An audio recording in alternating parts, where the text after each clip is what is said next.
اچھا گمان اپنی زندگی میں آپ سوچ لیں کہ لوگ اچھے ہیں، پھر یقین کریں آپ کو بڑا مزہ آئے گا۔ آپ کو زندگی میں بڑے بڑے میٹھے لوگ ملیں گے، با مروت لوگ ملیں گے، با وفا لوگ ملیں گے۔ اخلاق اگر آپ نے شروع کرنا ہے تو سب سے پہلے ذہن سازی کریں اور یہ بات لکھ لیں دل کی تختی پر کہ جب آپ اچھا سوچتے ہیں تو پہلا نفع یہ ہوتا ہے کہ رب آپ کے دل کو سکون عطا فرماتا ہے، اللہ آپ کو راحت دیتا ہے جب آپ اچھا سوچتے ہیں۔ حضرت بشر حافی رحمت اللہ علیہ کے بارے میں شیخ عبداللہ یافعی نے روض الریاحین کے اندر لکھا ہے، حضرت بشر حافی بہت بڑے درویش تھے۔ آپ کو پتہ نا آج کل لوگوں کو کامل پیر بھی نہیں ملتا، تو میں نے ایک دن کہا تھا، میں نے کہا 3 بندوں کا پیر کوئی نہیں ہوتا، ایک جو چودھری صاحب ہوتے ہیں ان کا بھی پیر کوئی نہیں ہوتا، اور ایک جن کی جیب میں پیسے زیادہ آ جائیں ان کا بھی پیر ہے۔ ناراض ہو گئے آپ؟ اور تیسرا جو آدمی کو 4 ڈگریاں لے لینا، چاہے سیپلیوں میں بھی یہ کر لے، اس کا بھی پیر کوئی نہیں ہوتا، اس کا بھی تھرمامیٹر تگڑا ہو جاتا ہے۔ وہ درس نظامی کے عالم سے آ کے پوچھتا ہے آپ کی تعلیم کتنی ہے، وہ کہتے ہیں جی میں نے درس نظامی، نہیں وہ تو ٹھیک ہے تعلیم کتنی ہے، تو نے تو 3 سیپلیوں میں بھی یہ کیا ہے۔ اللہ کے فضل سے مدارس اسلامیہ کے چوتھے سال کا بچہ وہ کسی ماسٹر ڈگری والے کو قریب پھٹکنے نہیں دیتا۔ کیا سمجھتے ہیں اٹ سٹ تے پکھڑا کوار گندل اسی اور بھی بوٹیاں جاننے ہیں؟ یہ تو ہم نے بچوں کو سمجھایا ہوا ہے کہ آپ کی زبان سے میٹھے جملے ہی اچھے لگیں گے۔ آپ میری بات پر توجہ کریں۔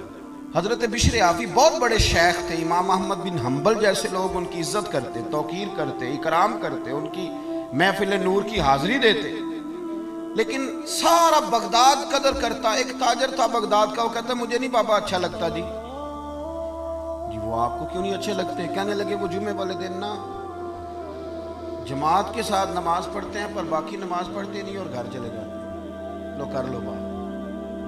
بہت سارے لوگوں کو شکوہ ہوتا ہے کہ ہمارا امام جو ہے وہ عصر کی سنتیں پہلی نہیں پڑھتا اور عشاء کی پہلی سنتیں نہیں پڑھتا، تو میں کہتا ہوں جس چیز کو رب رسول نے فرض نہیں کیا آپ کیوں کرتے ہیں؟ پڑھنی چاہیے انہیں، خیر کی بات یہی ہے، عمدہ بات یہی ہے، پر اتنی زیادہ تنقید، اتنی زیادہ، اور سارے فیصلے دوسروں کے لیے کر لیے نیک ہونے کے۔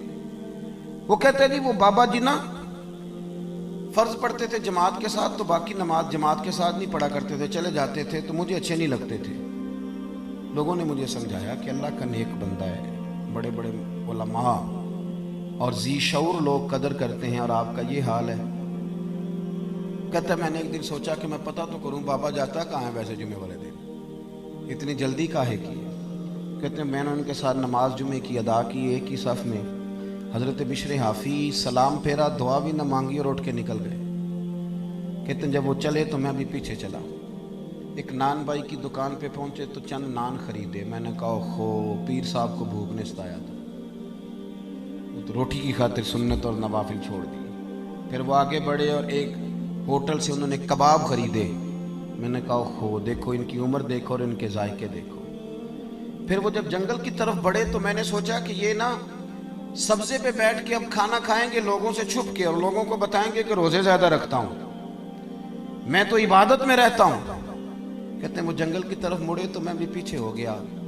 چلتے چلتے نا حیران میں تب ہوا جب ایک جھونپڑی آئی، اس جھونپڑی کا دروازہ باہر سے بند تھا۔ بوڑھے شیخ نے اپنے کانپتے ہاتھوں سے وہ دروازہ کھولا اور جب انہوں نے پردہ ہٹایا تو چارپائی پہ ایک بوڑھے بابا جی جو فالج زدہ ہے، مریض ہیں، وہ لیٹے ہوئے تھے۔ کہتے ہیں حضرت شیخ نے کھانا ایک کونے میں رکھا اور دوڑ کے پہلے بابا جی کو سیدھا کیا اور پھر جھٹ سے پیالے میں پانی لائے اور اپنے امامے کا پلو پانی میں ڈال کے تو بابا جی کا منہ صاف کیا۔ بابا جی کو بٹھا کر کے نا تو پہلا لقمہ توڑ کے ان کے منہ میں ڈالا اور حضرت بشر حافی کہنے لگے بزرگوں معاف کرنا، آج جمعہ تھا، نماز پڑھتے دیر ہو گئی، روٹی لے کے آنے میں دیر ہو گئی، ابھی تو میں نے سنت بھی پڑھنی ہے، نوافل بھی پڑھنے ہیں، ابھی تو میری بقیہ نماز باقی ہے۔ وہ شخص کہتا ہے میں باہر کھڑا تھا اور میرا وجود کانپ رہا تھا، میں تھر تھر کانپ رہا تھا، میں کیا سوچتا تھا، یہاں کیا بن گیا۔ حضرت بشر حافی رحمت اللہ تعالیٰ علیہ کہنے لگے معاف کرنا، تو بوڑھے بابا جی کہنے لگے بشر 14 سال ہو گئے یار، میرے تو اپنے بھی مجھے چھوڑ گئے، 14 سال ہو گئے، روز روٹی لے کے آتے ہو، میں زندہ لاش ہوں، کب تک بیمار رہوں گا،